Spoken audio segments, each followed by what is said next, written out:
So one of the most exciting features coming in Flash CS5 is the ability to take your Flash application and actually compile it to a native iPhone application. Now in this tutorial I'm going to show you the current workflow that we have for this. Now it's important to note that this is an early pre-release version of Flash CS5. So the exact steps that I'm showing you may change in the final release version. Any APIs may also change. But in this tutorial, I'm going to show you how you can create a simple iPhone application, compile it, and then put it onto your iPhone. So we can see in the welcome screen, I have a new option here to create an iPhone application. So when I select that, it's basically creating a new Flash document that's exactly the right width and height for the iPhone. Now the process of building an iPhone application in Flash is very similar to building an Air application. So what I'm going to do is I'm going to bump up my frame rate to 30 frames per second. I'm going to make the background color black. Now I'm going to create a really simple application that just responds to the accelerometer. I'm going to have a movie clip that actually moves based on the accelerometer in the iPhone. So let me first save this project. I'll save it to the desktop. I'll call it ball move. Okay, so now what I can do is I can start building my application, and again I can build it exactly the same way that I build any Flash movie. So I'm just going to get the oval tool. I'm going to draw out a green ball here, and now I want to turn that into a movie clip. So convert to symbol. I'm going to keep the registration point in the center. I'll call that ball, and then I'll also come and give it an instance name of ball. Now I also want to turn on cache as bitmap for this movie clip, so that it's actually just cached as a bitmap on the phone rather than having to continuously redraw vectors. Now it's important to note that we actually now have hardware acceleration for the iPhone that you can use. I'm not going to use it in this example because some of the APIs surrounding that are actually going to be changed. So, but we do have hardware acceleration support. But in this example, we're just going to use software rendering. So I have my movie clip here on the stage. Now I want to start writing just some simple action script that's going to move this ball around based on the accelerometer. So let me just rename this layer to ball, create a new layer above that called actions, and lock it. Okay, so the first thing that I need to do if I want to respond to the accelerometer is I need to create a new instance of the accelerometer class. So I'm going to say var ACC, and then we can see here accelerometer, and it's actually in the flash.sensors package, which is a new package, and again this is based on Flash Player 10.1. So you're going to be able to use the accelerometer on other mobile devices as well, not just the iPhone. So equals new accelerometer. So now that I have this new accelerometer instance, I can now respond to the accelerometer event.update event. So ACC, add event listener, and then accelerometer.update. And I'm going to have that call a function called update. Okay, so now this accelerometer update event, it doesn't fire fast enough so for me to actually do my moving of the ball inside of this event. Basically what I'm going to do is I'm going to store the changes of this update event in a couple of variables, and then in an onEnter frame I'm going to interpolate between those variables. So what I'm going to do is I'm going to create two variables, one target X and the other one target Y. And now let me create that update function. So function update, and it's going to be of type accelerometer event.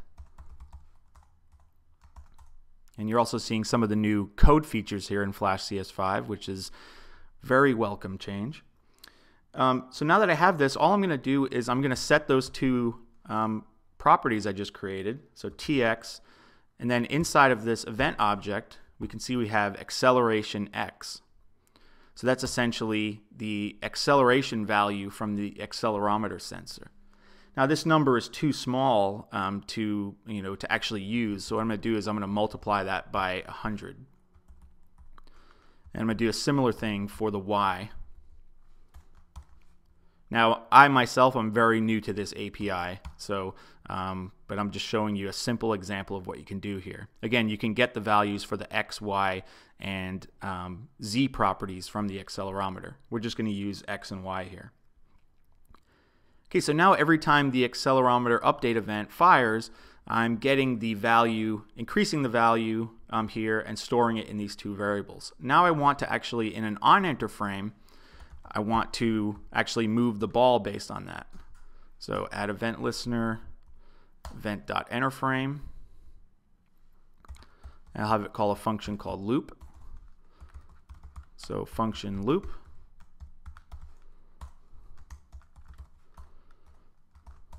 So now real simple inside of here, I'm going to update the ball.x property. I'm going to add an amount to that. And again, this is basic kind of easing code here. So what I want to do is I want to find out the value of the current ball.x plus this tx variable, this target x variable. So what I'm going to do is inside of here, I'm going to say ball.x plus tx.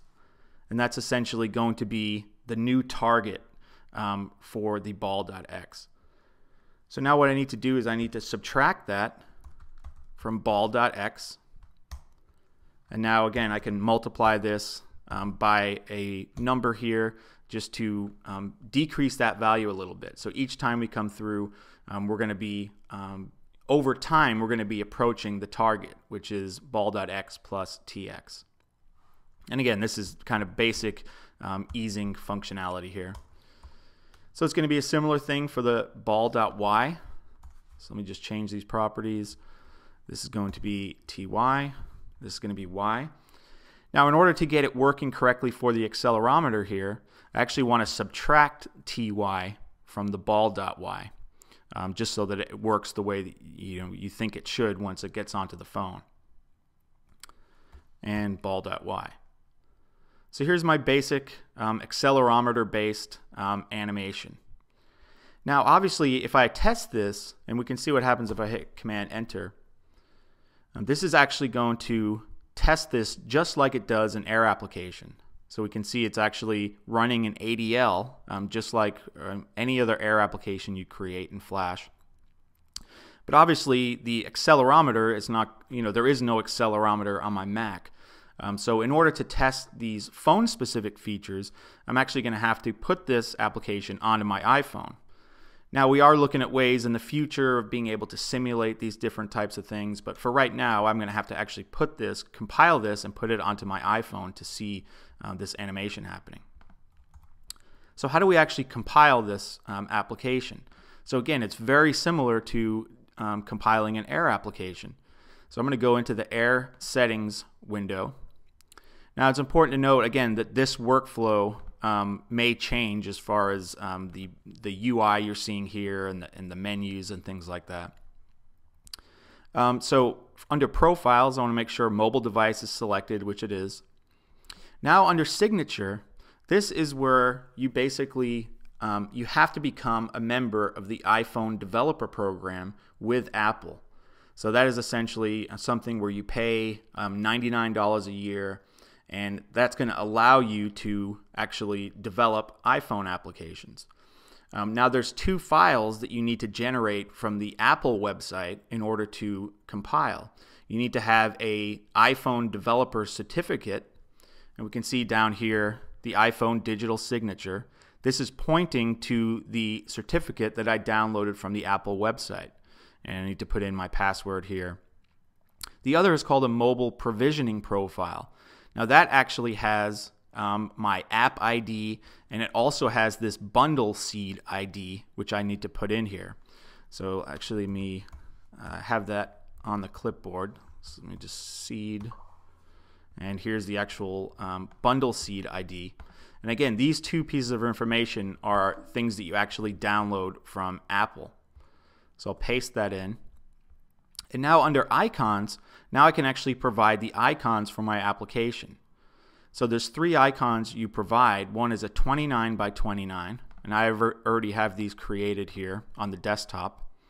So these are just PNGs. Then a 57 by 57 pixel icon, and then lastly a 512 by 512. So there are my icons set now. And now if I go to the Output tab, we can see I have different options for the output type. Obviously, I want to create an iPhone application, so I'm going to check off iPhone.